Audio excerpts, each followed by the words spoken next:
Assalamualaikum warahmatullahi wabarakatuh. Alhamdulillahirabbil alamin. Hamdan yuwafi ni'amahu wa yukafi mazidah. Lakal hamdu kama yanbaghi li jalali wa 'azimi sultanik. Asyhadu an la ilaha illallah wahdahu la syarikalah wa asyhadu anna Muhammadan abduhu wa rasuluh. Rabbi israh li sadri wa yassir li amri wahlul 'uqdatam min lisani yafqahu qawli. Allahumma anfa'ni bima 'allamtani wa 'allimni ma yanfa'uni wa zidni ilma. Bapak Ibu jamaah pengajian rutin Masjid Al-Basit yang selalu dirahmati oleh Allah Subhanahu wa taala. Marilah kita bersyukur pada kesempatan malam hari ini. Tadi berangkat Bapak Ibu menuju masjid tidak hujan. Pas kita sholat hujan. Saya juga tadi itu berangkat dari Tangunan, itu juga hujan deras. Sampai sini tadi nggak hujan. Alhamdulillah kita ini diberi karunia, nikmat dari Allah. Berangkatnya nggak hujan, sampai sini hujan. Ya memang waktunya hujan ya. Alhamdulillah. Hujan atau tidak, kalau itu sudah kebiasaan kita ini taklim, ya berangkat Pak. Walaupun hujan ada mantel. Walaupun hujan ada apa? Ada payung, ya. Kayak sing sidek. Nah, itu semangatnya Bapak Ibu. Mudah-mudahan diniatkan karena Allah, insya Allah diberi pahala oleh Allah Subhanahu wa taala. Amin ya rabbal alamin. Ada satu ayat di dalam surat Al-Mu'minun ayat 60. Itu Allah memberikan motivasi bagi kita. A'udzubillahi minasyaitonir rajim. Walladzina yu'tuna ma atau wa qulubuhum wajilatun innahum ila rabbihim raji'un. Allah menyampaikan wadan alladzina, orang-orang yu'tuna, memberikan, dan orang-orang yang memberikan ma apa-apa atau yang mereka berikan. Berarti dia memberikan sesuatu yang mereka berikan. Itu keadaannya orang yang memberi itu, memberi sesuatu kepada orang yang diberi. Orang yang memberi itu tadi kondisi hatinya itu waqulubuhum. Hati mereka itu apa? Wajilatun. Apa itu Pak? Wajilatun. Hati mereka itu khawatir. Ya, khawatir. Annahum, sesungguhnya mereka itu ila rabbihim, kepada Tuhan mereka rojiun, kembali. Berarti kualitas orang yang memberikan sesuatu yang mereka berikan, itu keadaannya itu ada rasa khawatir. Jangan-jangan sesuatu yang saya berikan itu, nah kan gitu Pak, diterima atau tidak? Nah ini ada rasa. Nah kalau Bapak Ibu, ya, kalau Bapak Ibu berkorban, ya, atau melakukan ibadah, itu sebenarnya ada rasa khawatir. Coba saya tanya, Bapak Ibu ada rasa khawatir tidak? Halo? Nah, kalau ada rasa khawatir, kualitas apa yang kita lakukan itu berkualitas. Jangan-jangan aku iki ibadah teman tangga ya. Kan gitu Pak. Saya ini memberikan sesuatu kepada orang lain ini diterima atau tidak kan? Kan gitu Pak ya. Berarti apa? Intinya ikhlas. Kalau orang itu melakukan suatu ibadah, apa itu sedekah, apa itu memberikan sesuatu kepada orang lain, mereka hatinya itu khawatir. Dan dia tidak mempunyai sesuatu dalam hatinya itu ingin dipuji. Halo? Tidak ingin dipuji. Tidak ingin jenenge itu ditulis. Yang penting dia melakukan sesuatu itu ada rasa khawatir. Jangan-jangan diterima atau tidak. Nah, mudah-mudahan Bapak Ibu, selama ini kita melakukan sesuatu yang kita kurbankan, apa itu tenaga, apa itu pikiran kita, apa itu harta kita, mudah-mudahan keadaannya itu khawatir kita. Nah, kalau orang punya khawatir berarti kualitas hatinya itu beramal itu ikhlas.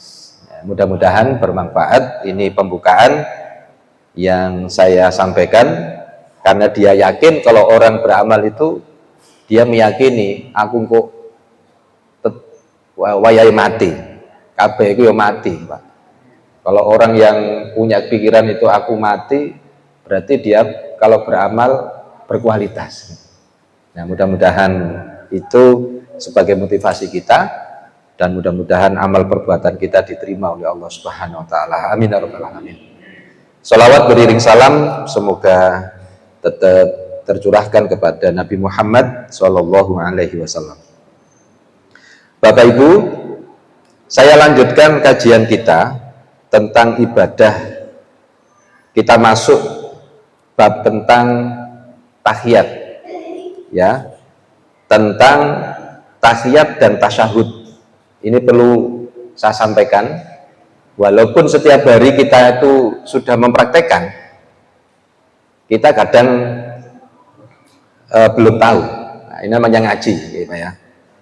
Nah, menurut dari beberapa keterangan sebelum ketika membaca doa tahiyat, ya, bahwasanya ketika kita pas duduk tahiyat akhir, duduk kita harus tenang.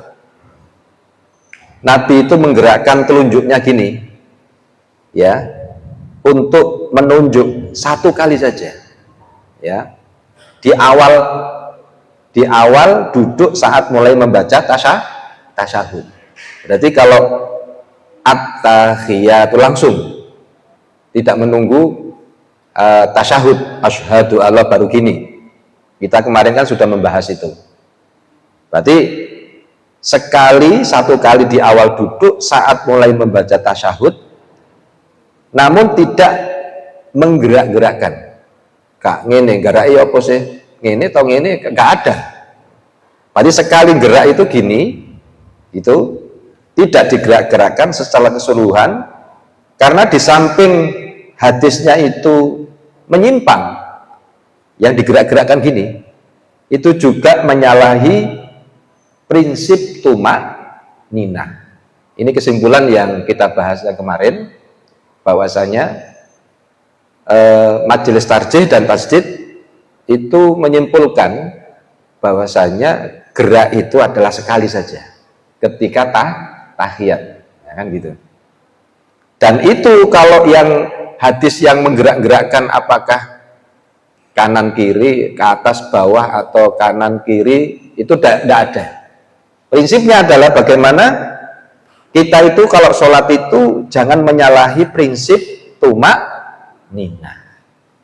Bisa dipahami Pak?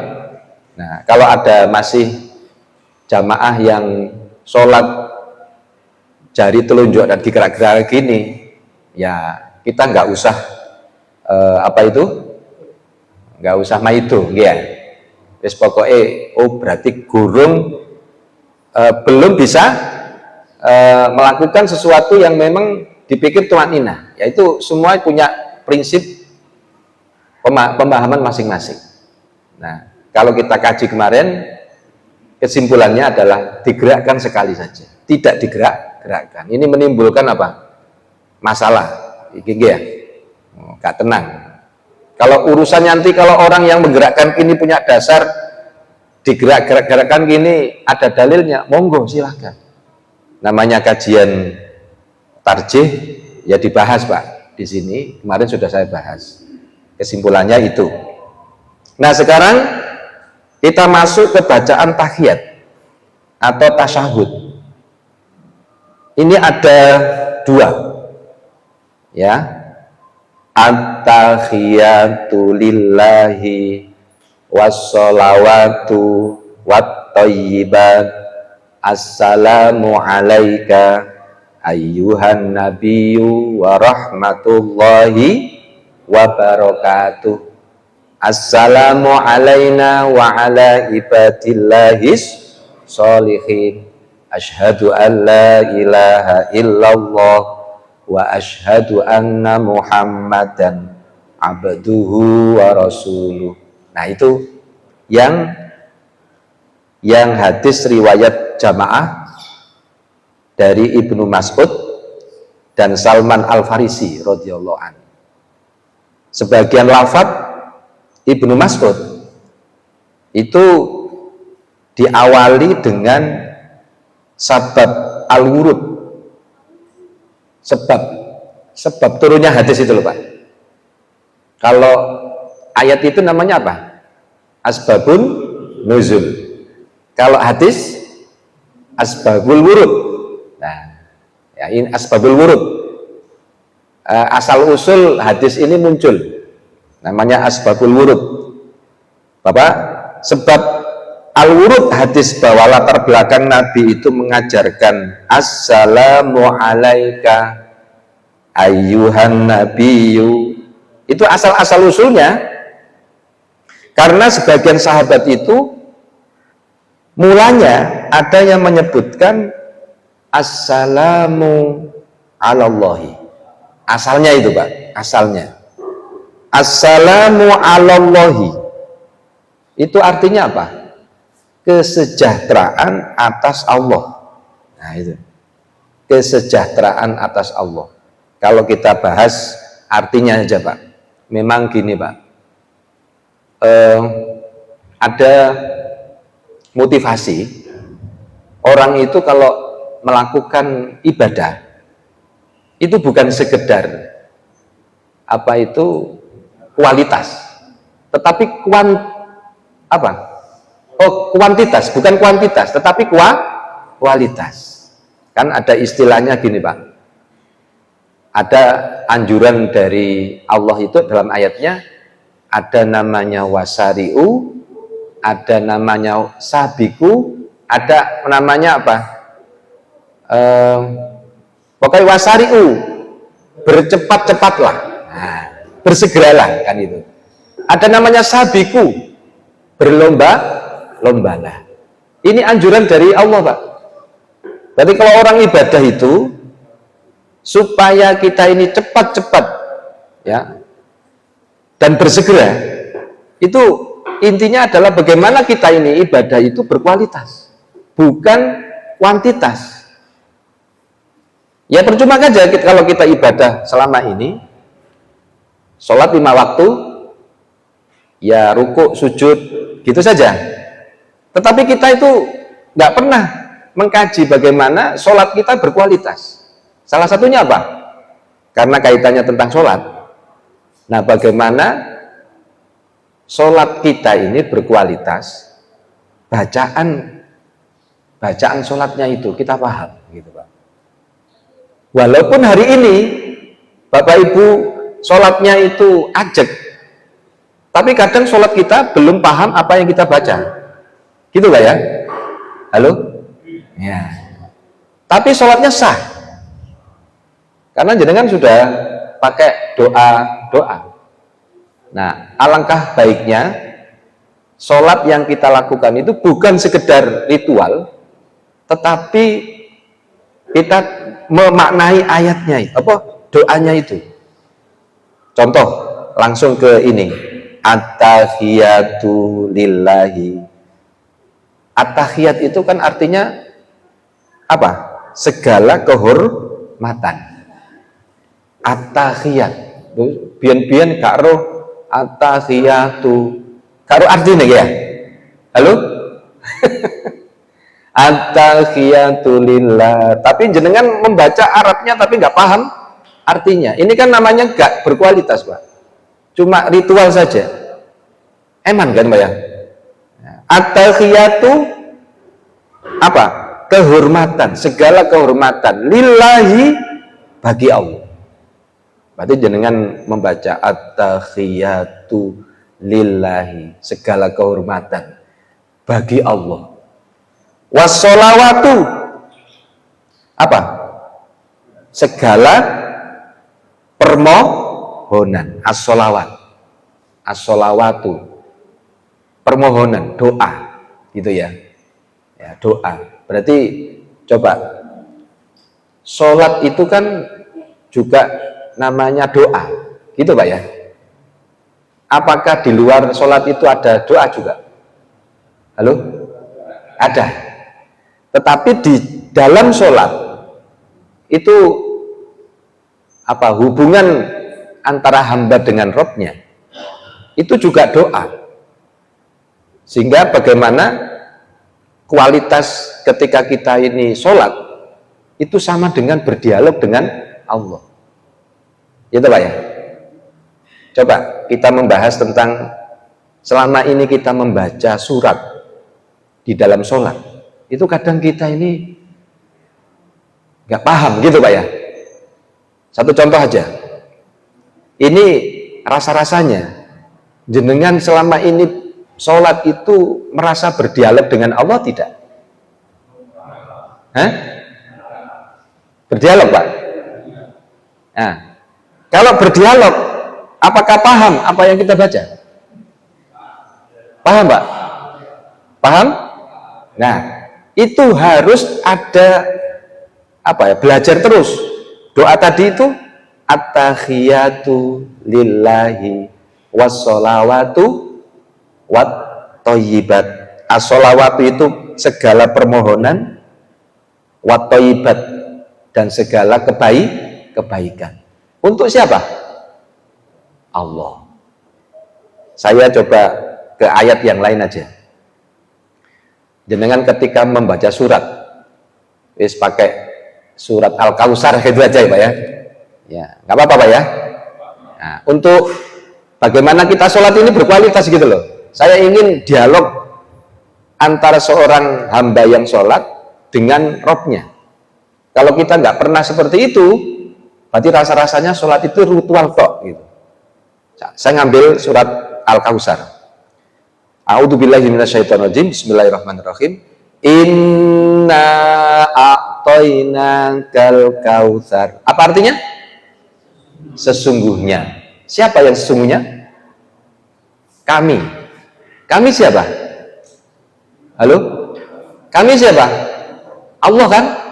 Inna itu aslinya inna Pak.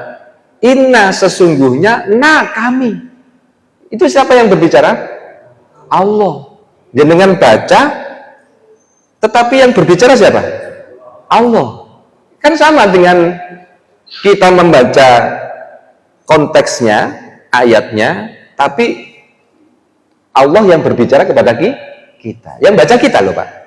Inna a'toina. A'toina itu, a'to itu kan memberi. Kami memberi. Inna sesungguhnya kami, kata Allah, a'toina kami berikan Al-Kautsar. Maksud Al-Kautsar itu telaga? Enggak. Al-Kautsar itu dari kata al-kasir, kasirun. Kasirun itu banyak Pak. Berarti istilahnya Al-Kautsar itu adalah nikmat yang banyak. Nah, ketika kita membaca surat Al-Kautsar, Allah itu berdialog dengan kita, yang baca kita Pak. Sesungguhnya kami berikan nikmat yang banyak. Berarti Allah yang berbicara, tapi kita yang baca, gitu Pak ya. Inna a'toina kal kautsar. Inna a'toina ka. kami berikan kepadamu Al-Kautsar, nikmat yang banyak. Ya, jenengan pahami ayatnya itu, sama halnya panjenengan itu berdialog dengan Allah. Ya Allah, Engkau memberikan nikmat kepadaku, nikmat yang banyak. Luar biasa Pak ya? Loh, ini jadi ngaji. Jadi kan harus pahami itu. Nah itu sama dengan dialog. Fasolli inna a'tainakal kautsar fasolli li rabbika wanhar. Ini masih satu ayat loh Pak ya. Fasolli. Allah itu mengatakan kepada kita, sesungguhnya kami akan berikan kepada kamu nikmat yang banyak. Maka apa perintahnya Nabi Allah? Fasolli, maka sholatlah. Loh, halo? Maka sholatlah. Fasolli li rabbika, maka sholatlah untuk Rob kamu. Iya, li rabbika itu kan Rob kamu Pak. Maka sholatlah untuk Rob kamu. Pertanyaan saya, sholat itu bisa secara ritual, bisa jadi sholat itu di luar ritual. Bisa diterima? Jadi ini pendapat saya Pak. Dan saya Pak ya, tentang ayat ini, fasolli, maka sholatlah untuk Rob kamu. Sholat itu kan doa Pak. Nah doa itu kalau di dalam sholat ada doa, di luar sholat ada doa tidak? Ada. Jenengan mau melakukan di luar sholat ya, melakukan perbuatan ibadah sedekah. Jenengan mau sedekah doa tidak? Doa. Mau mengerjakan sesuatu doa tidak? Doa. Berarti itu namanya fasolli juga, doa. Tetapi kalau di dalam sholat, ya memang ada aturannya. Kalau di luar sholat tidak ada aturannya. Wis pokoknya jenengan nek ajenge minum berdoa. Kan sholat itu juga doa. Mau makan doa. Kan sholat. Fasolli li rabbika. Jenengan melakukan aktivitas itu untuk Rob kamu. Gitu loh Pak. Bukan di dalam sholat saja, tetapi di luar sholat juga untuk Allah.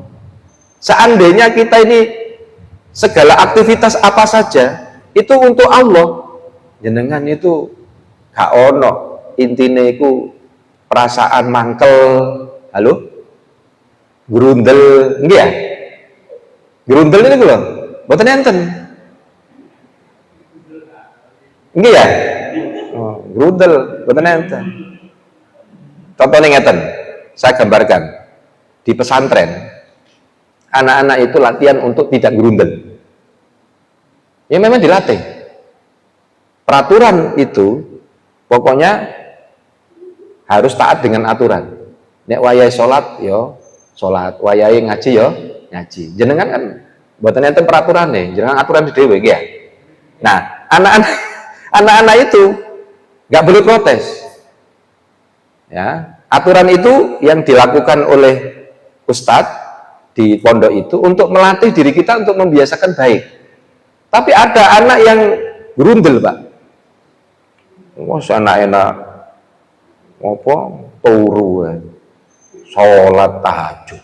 Lah enten mboten? Enten. Ya sudah, Ustaz, saya sholat tahajud itu kalau ngantuk. Ya apa? Ya wis gak apa-apa, latihan.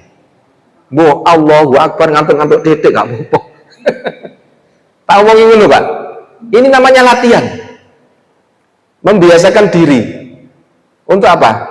Yaitu untuk gimana caranya kita, Ustaz, apakah sholat ngantuk itu diterima? Loh, jenengan sampean iku lho latihan. Ya apa sarane sholat iku ya berkualitas. Nek ngantuk berarti sampean diterima enggak? Kan gitu kan gitu. Yang bisa menyimpulkan diri kita kan Pak? Iya Pak? Iya. Berarti latihan terus. Latihan sampai berapa kita itu sholatnya berkualitas. Jenengan juga sama. Bapak Ibu selama ini Sholat 5 waktu, bagaimana kualitas sholatnya ya sah, tetapi bagaimana kualitas hubungan apa itu as-sholatu sirajul mukmin kan gitu kan. Berarti sholat itu adalah mi'rajnya orang mukmin. Nah, saya kembali kepada pembahasan kita tadi. Fasholli li rabbika, maka sholatlah untuk Rob kamu.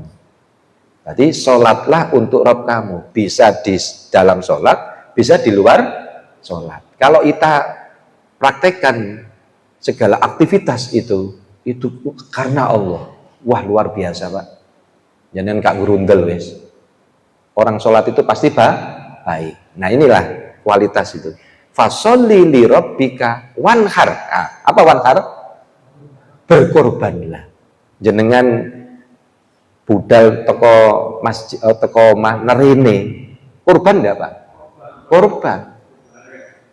Udanan ya tenaga lo ya. Wakeh, kurbannya akeh Pak. Tapi itulah kalau kita mengorbankan bisa melepaskan ego kita, melepaskan kesombongan kita, maka hatinya bersih gitu. Maka orang ingin supaya bersih hatinya harus apa? Berkorban. Yaitu. Maka orang sholat itu memang harus baik gitu loh Pak. Orang sholat itu harus baik. Supaya baik harus berkorban. Jenengan ngono sing omahe paling adoh pundi ini. Sing paling adoh. Enten. Enten sing pundi? Enten sing tang puri mereka. Yang tangunan, enten. Oh, kula wau anu. Kula enten acara pentangunan wau. Kula kan berangkal, nggih. Dumaling. Karena dikengken ngisi yang wis ya napa korban, udan-udan nggih. Jenengan harus ada korban. Berkorban. Nah, orang korban itu kan artinya apa? Korban itu, Pak. Apa artinya korban? Ayo coba saya tanya. Korban artinya apa? Loh, korban itu artinya secara bahasa, Pak. Itu mendekatkan diri. Coba, orang korban itu mendekatkan diri. Menurut bahasa itu. Menurut bahasa itu korban itu adalah mendekatkan diri. Loh, secara akal jenengan wis berkorban, tenaga, pikiran, harta. Loh kok dikatakan mendekatkan diri? Halo, jenengan korbankan ego kita, nafsu kita. Nek ajane jenengan nek udan-udan ngeten, wis nang omah lah enak sih. Apa kok jenengan kok apa mau ke sini dengarkan saya? Terus sholat jamaah, ayo. Ya karena supaya kita ini bisa merasakan hati kita ini hubungan kepada Allah, sholat jamaah dapat pahala kan Pak ya? Daripada no sholat dan digriyo, enten pahala pinten. Jenengan jamaah mriki 27 derajat, nggih ya? Ajane jenengan wis sholat dhewe nang omah. Mboten jenengan kepingin anu apa sabikul bi khairat itu berlomba-lomba dalam kebaikan. Makanya kan di surat Al-Mulk ada ya. Surat Al-Mulk itu kan apa? Di surat Al-Mulk ayat 2 itu ya. Bahwasanya apa? Mati hidup ya kan? Liyabluwakum ayyukum ahsanu amala. Loh itu loh. Ya. Sesungguhnya mati dan hidup itu adalah apa? Diuji kita. Sampai seberapa kita itu lebih baik amal kita kan Mbak? Kan gitu. Berarti orang hidup dan mati itu diuji oleh Allah. Kalau kita itu hidup kita dipakai untuk tidur tok, nang omah, nang masjid. Nah, ini enggak dapat apa-apa kita. Nah, kembali kepada ini tahiyat, nggak mari-mari gitu ya. Sedikit yang Al-Kausar tadi supaya paham dulu. Tadi sesungguhnya kami berikan kepadamu nikmat yang banyak, maka sholatlah untuk Rabb kamu dan berkorbanlah. Inna syani'aka huwal abtar. Ya Pak ya. Karena Allah Subhanahu wa taala menyampaikan kepada Nabi Muhammad, itu kalau dia itu beribadah di dalam sholat atau di luar sholat, itu kalau dia itu karena Allah, kan pasti berbuat baik Pak, dan dia langsung berkorban. Nah, orang yang berkorban untuk berbuat baik itu mesti dibenci, iya? Dibenci tidak? Orang yang berbuat baik itu dibenci tidak Pak? Dibenci. Kata Allah, inna syani'aka huwal abtar. Inna syaka, sak temene hai Muhammad, awakmu itu dibenci, orang berbuat baik itu dibenci. Inna syani'aka huwal abtar, dia itu orang yang terputus apa Pak? Terputus dari rahmat Allah. Berarti kalau kita dibenci orang yang membenci itu terputus Pak rahmatnya. Halo? Nah, jadi kan gak usah nopo khawatir gitu. Jadi kan pokoknya urip nang dunya niku berbuat baik. Tapi kalau ada orang yang benci kita ketika kita melakukan kebaikan, maka tenang saja, orang yang membenci kita terputus dari rahmat Allah. Ngono ae Pak.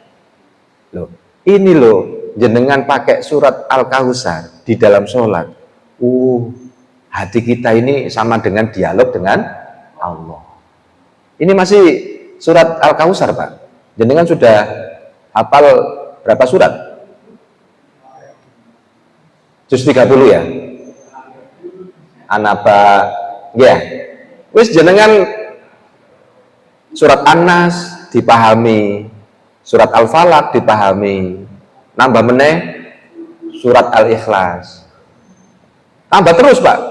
Jenengan kan tidak kulhu tok kan? Halo? Senengane arek-arek iku nek sing salat cepet mesti kulhu. Nek dawa-dawa niku kulhu balik ngono. Nek sing salat sing cepet-cepet iku seneng, ya. Padahal itu ya tidak berkualitas. Ojo sampai surat kulhu tok. Ya memang ada yang senengannya surat Al-Ikhlas dengan sebab gitu Pak. Aku seneng surat Al-Ikhlas.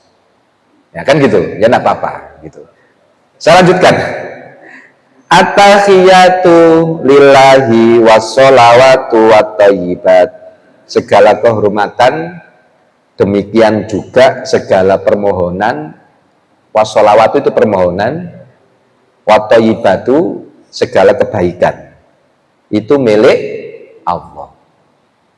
Wa at-tahiyatu lillah wassolawatu wattayibat. Nah, jenengan paham artinya enak Pak.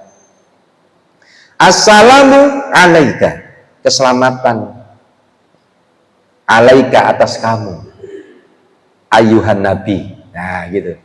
Ayuhan nabi itu wahai nabi, warahmatullahi dan rahmat Allah, wabarakatuhu dan berkah, assalamu alaina.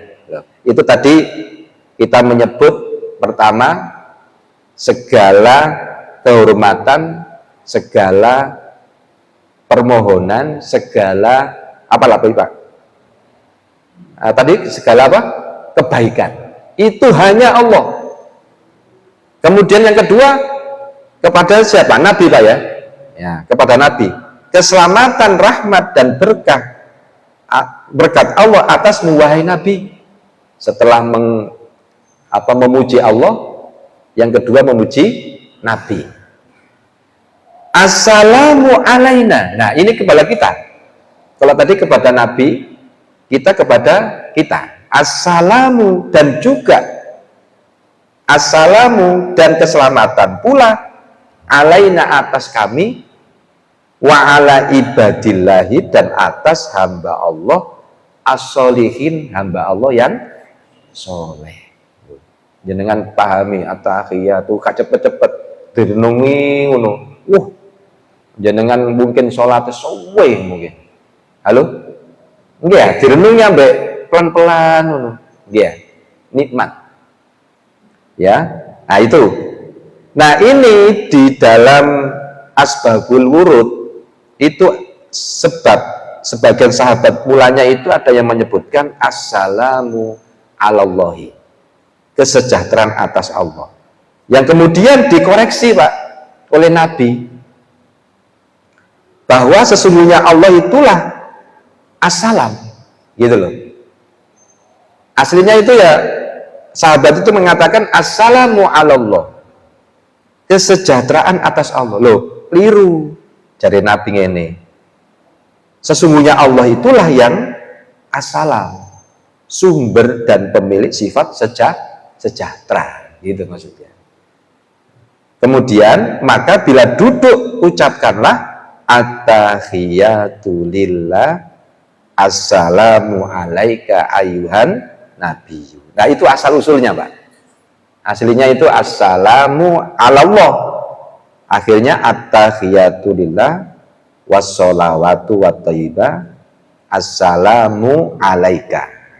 Ya, berarti itu di akhir hadisnya ini Ibnu Mas'ud itu juga menyebutkan gini, summa yatakhayyaru minad du'a a'jabahu ilaihi. Berarti di hadis Ibnu Mas'ud itu di akhir hadisnya, summa kemudian yatakhayyaru, memiliki doa, minat doa yang paling istimewa. Berarti kemudian memiliki doa yang paling istimewa, a'jabahu ilaihi, atau memilih doa yang dihendaki, masya'a. Nah gitu di hadisnya Ibnu Mas'ud yang akhir. Maka riwayat Bukhari dan Muslim. Nah ini itu yang pertama Pak, yang tahiyat pertama pilihannya, kemudian asyhadu alla ilaha illallah wa asyhadu anna muhammadan abduhu wa rasuluh. Jenengan yang paling ini tahiyatnya, ya. Ya. Ada yang kedua, atau membaca at-tahiyatul mubarakatus sholawatut thayyibatulillahi. Nah, apa artinya?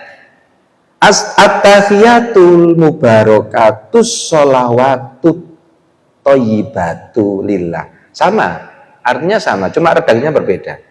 Segala kehormatan, segala berkah, kemudian doa dan kebaikan. Sholawat itu kan doa, atau ibadat itu kebaikan. Lillahi, bagi Allah. Kan Pak sama saja, cuma redangnya berbeda. Assalamu alaika, nah, keselamatan atasmu ayuhan nabi, wahai para nabi, warahmatullahi, dan rahmat Allah, wabarakatuh, dan keberkahan. Assalamu alaina, dan keselamatan atas kami, wa ala ibadillahi sholihin, dan atas hamba Allah yang soleh. Sama, cuma redasinya berbeda.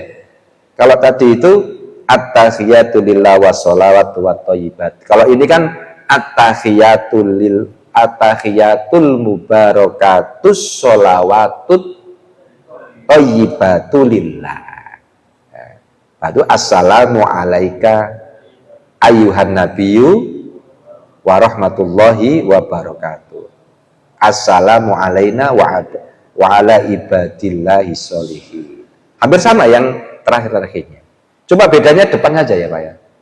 Nah, jenengan dulu yang waktu kecil diajari oleh bapak-bapak kita, yang kedua ini. Iya Pak ya. Ini perasaan saya ini, perasaan saya. Soalnya SD ya. Nah, yang ini. Sehingga arah-arah itu nek at-tahiyatul mubarakatus sholawat. Oh mantep. Wong biyen niku nek ngajari arek-arek yang ngono iku. Kula nggih diajari ngeten. Terus kula karena ada hadis yang lain di majelis tarjih lebih apa itu sama-sama kuat sajalah, kita memilih mana. Kalau yang kedua ini hadisnya al-jamaah kecuali Bukhari dari Ibnu Abbas. Kalau yang pertama tadi itu lebih sahih, lebih kuat posisi Bukhari dan Muslim. Kalau di sini yang kedua tidak ada Bukharinya, tapi disepakati para jamaah hadis dari Ibnu Abbas, gitu aja. Tapi tingkatan rojihnya itu lebih kuat mana? Yang pertama. Tapi jenengan wis apal yang kedua ya wis. Jenengan kok malah apal no meneh iku tambah lali ya. Nggih. Kulo nate wis wae dongane jarine Pak Sugeng iku. Wae dongane aku bingung milih donga-donga. Nate kulo tadi bahas doa-doa ya. Makanya Ustadz jarine aku milih siji aja jarine. Kalau nonton jamaah di Mukorobin itu Pak, itu apa azannya itu berbeda Pak. Kalau lagune, wis polosan wis. Allahu Akbar, Allahu Akbar. Dulu nggak aktif di masjid Pak. Mungkin ada yang sering ke Mukorobin tahu nanti, ya. Saya pertama kali dipai wong tonggo-tonggo Pak. Sopo Ustaz sing adzan niku? Aneh. Ayo, wis kula napa Pak ini. Lah yo wis ganti Ustaz. Gak enak adzane. Lah kula ngeten. Kula nggih ngomong nggih ya. Ustaz, ono sing maido kula ta? Gak ono aku. Aku becok ya. Wis sampean apa adane wis. Wis sesuai dengan kemampuan sampean. Engko nek ono sing adzan pertama apa kan ono dua, Pak. Oke, pure. Alhamdulillah sudah terbiasa, Pak. Wong-wong biasane ngrungokno adzan iku nek gak adzan iku di goleki di Ustaz jane wah repot iki wong-wong iki. Wis pokoke apa yang mampu kita lakukan, Pak. Ayo jenengan lakukan. Adzan jenengan biasanya enggak adzan, Pak. Cek gak adzan pas sugeng tok, nggih ya. Bapak Ibu yang dirahmati oleh Allah Subhanahu wa taala. Sekarang kita lanjut. Adakah perubahan salam atas Nabi dalam tasyahud sepeninggalan Nabi? Ini ada sebuah pertanyaan, Pak. Itu kan sudah dicontohkan oleh Nabi, ada dua. Pertanyaannya, adakah perubahan salam atas Nabi dalam tasyahud sepeninggalan Nabi? Setelah Nabi wafat itu loh, Pak, adakah ada perubahan? Sebagian ulama ada yang berpendapat, Pak, bahwa setelah Nabi wafat, maka doa assalamu alaika ayyuhan nabiyyu itu diganti dengan assalamu ala nabi. Gitu, Pak. Yang ini bagian hadis Al-Bukhari, Ahmad, Al-Baihaqi dari Ibnu Mas'ud bahwa Rasulullah mengajarkan tasyahud seperti teks pertama tadi, namun setelah syahadatnya di akhir lafaz tersebut ada tambahan yang pasti bukan bersumber dari Nabi. Dan Ibnu Mas'ud ya ini wa huwa baina zohronaina falamma qubido mata kulna assalamu ala nabi. Loh, ketika itu beliau itu ada di tengah-tengah kita tatkala beliau itu sudah wafat, maka kami berdoa assalamu ala nabi. Loh, ini 97 berarti Al-Bukhari juz 5 halaman 2311, Ahmad juz 1 halaman 414, di Al-Baihaqi juz 2 halaman Pak Ternyata itu ada setelah wafatnya Nabi berubah.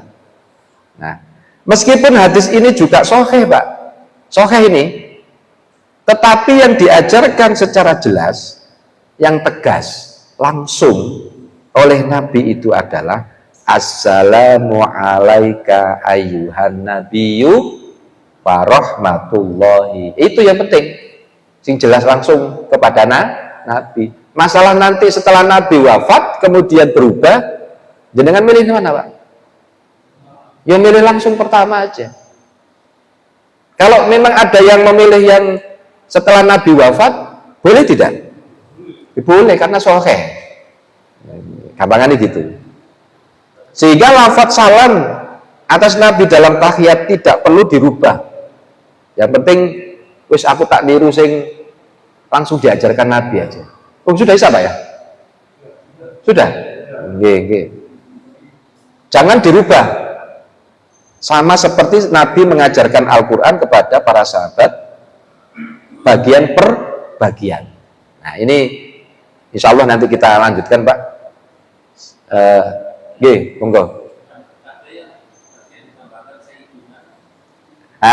Itu yang insya Allah nanti saya bahas di sini, jelas, Pak, nanti. Masalah Sayyidina nanti kurang cukup waktunya, Pak, ya. Insya Allah nanti Bapak Ibu, nanti insya Allah saya bahas tentang Sayyidina, ya. Insya Allah kalau jenengan gak datang di Jumat ketiga, rugi jenengan, ya. Insya Allah nanti saya sudah ancang-ancang saya bahas tentang tambahan Sayyidina. Mudah-mudahan bermanfaat. Subhanakallahumma wa bihamdika asyhadu an la ilaha illa anta astaghfiruka wa atubu ilaik. Wassalamualaikum warahmatullahi wabarakatuh. Hutan.